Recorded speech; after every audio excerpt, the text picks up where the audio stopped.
Owanistan'da Taliban söwüsüjileri Kabal'ın gündoğu rayonlaryna hüjüm etdiler. Yaragly we partladyjyly söwüsüjiler Owanistan'yň aňta gullugynyň binasyna hüjüm etdiler. Wakada howpsuzlyk isgärleriniň biri öldü, başga biri yaralandy. Polisiýanyň medeniýet wekili hüjümçüleriň biriniň özüni partladandygyny, beýlik ikisiniň hem atylyp öldürilendigini ma'lum etdi. Bu wakadan ozal NATO'nun ulug kerwenine hem janyndan ýetiniň hüjümi amala asyryldy. Yaranlyk wakada öz isgärlerine zeperiň ýetmändigini aýtdy. Gürjistanyň paýtagty Tbiliside suw joşgunundan soňky arasalaş işleri dowam edýär.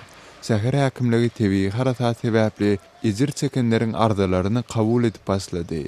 161 goly ýaşaýjy jaýlaryna zeper ýetendigi sebäpli himayet sorap ýüz tutdular. Häzir helakçylikden soňky dikeldis işleri üçin 4,5 milyon $4 berildi. 14-nji iýunda başlanan suw joşmulary uly weýrançylygy döredipdiler. Tebii harasatda 19 adam hem helak boldy. Pakistanyň paýtagty Islamabadda mason ýagşylary başlady. Mundan owwal 2 hepdäniň dowamynda ýurtda juda yssyk howa hasaba alınıpdy.